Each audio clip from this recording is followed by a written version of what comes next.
शेख मोहतरम दूसरा सवाल ये है कि नबी करीम सल्लल्लाहु अलैहि वसल्लम का साया है, कई लोग कहते हैं साया नहीं है जी। रसूल अकरम सल्लल्लाहु अलैहि वसल्लम बहरहाल इंसान थे, इंसानों में अफजल थे और हर इंसान का साया होता है। मुस्नद अहमद में रिवायत है, रसूल अकरम सल्लल्लाहु अलैहि वसल्लम की घरवाली हज़रत मैमूना रज़ी अल्लाह ताला अन्हा, आप उनसे किसी बात पे, एक बात थी, वो तफसील है लंबी, मैं उसमें नहीं जाना चाहता, किसी बात पे आप नाराज़ हुए और आपने फरमाया मैं 1 महीने तक तेरे घर में नहीं आऊँगा।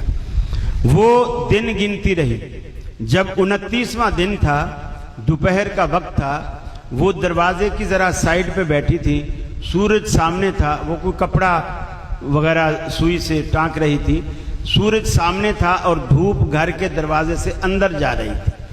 तो वो कहती है आज 29वां दिन था, मैंने अपने घर के दरवाजे में पहले इंसानी साया अंदर आते हुए देखा, फिर मैं हैरान रही कि रसूलुल्लाह सल्लल्लाहु अलैहि वसल्लम को तो अभी 1 दिन बाकी है, क्योंकि आपने कहा था मैं 1 महीना नहीं आऊँगा, तो अभी तो 29 दिन हुए हैं, तो वो तो आ नहीं सकते, तो फिर ये कौन होगा।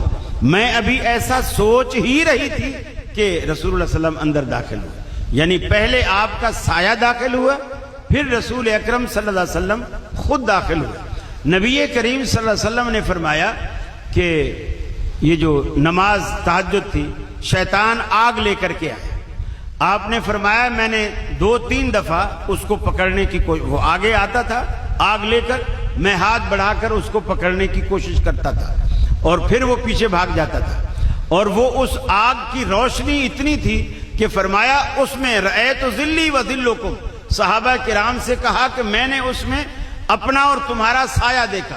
और एक रिवायत में आता है रसूल अकरम सल्लल्लाहु अलैहि वसल्लम ने फरमाया मुझे जन्नत और दोज़ख दिखाई गई, और दोनों चीजें दिखाई गई। जब दोज़ख दिखाई गई तो उस आग की जब रोशनी हुई उसमें भी आपने यही अल्फाज फरमाए रअयतु ज़िल्ली व ज़िल्लुकुम, मैंने अपना और तुम्हारा साया उसकी रोशनी में देखा। अब अल्लाह के रसूल खुद फरमाते हैं कि मेरा साया है, और ये बात अक्ल के भी खिलाफ है कि एक हस्ती आदम की औलाद हो, आदम का बेटा हो, और उसका साया ना हो। अरे आप उसके साये की बात करते हैं, अल्लाह रब्बुल आलमीन के पैगंबर ने फरमाया सबअतुन युज़िल्लुहुमुल्लाहु फी ज़िल्लिही यौम ला ज़िल्ला इल्ला ज़िल्लु। कुछ उलमा इसका तर्जुमा अर्श का साया करते हैं, हालांकि हदीस के इन अल्फाज में अर्श का दूर दूर तक इशारा नहीं। जिस दिन कायनात में कोई साया नहीं होगा सिवाय अल्लाह के साये के, कोई साया नहीं होगा सिवाय अल्लाह के साये। आपने पैगंबर को अल्लाह से भी बड़ा बना दिया, अल्लाह से भी बड़ा बना दिया, और बाद उलमा इसका तर्जुमा अर्श करते हैं। लेकिन अगर अर्श भी करें तो भी रसूल अकरम सल्लल्लाहु अलैहि वसल्लम ने अपनी जात के हवाले से साया का जिक्र किया कि मेरा साया है, मैंने खुद देखा है, मैंने खुद देखा है अपना साया, अल्लाह के रसूल ने फरमाया। तो उस ये चीजें बिला दलील, एतराज करने वाले को चाहिए पहले हदीस पेश करे कि जी फला हदीस में है अल्लाह के रसूल का साया नहीं था।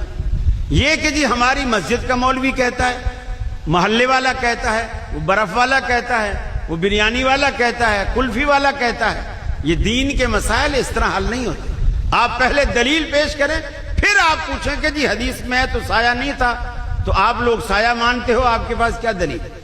फिर हम जवाब ना दें तो हम मुजरिम हैं।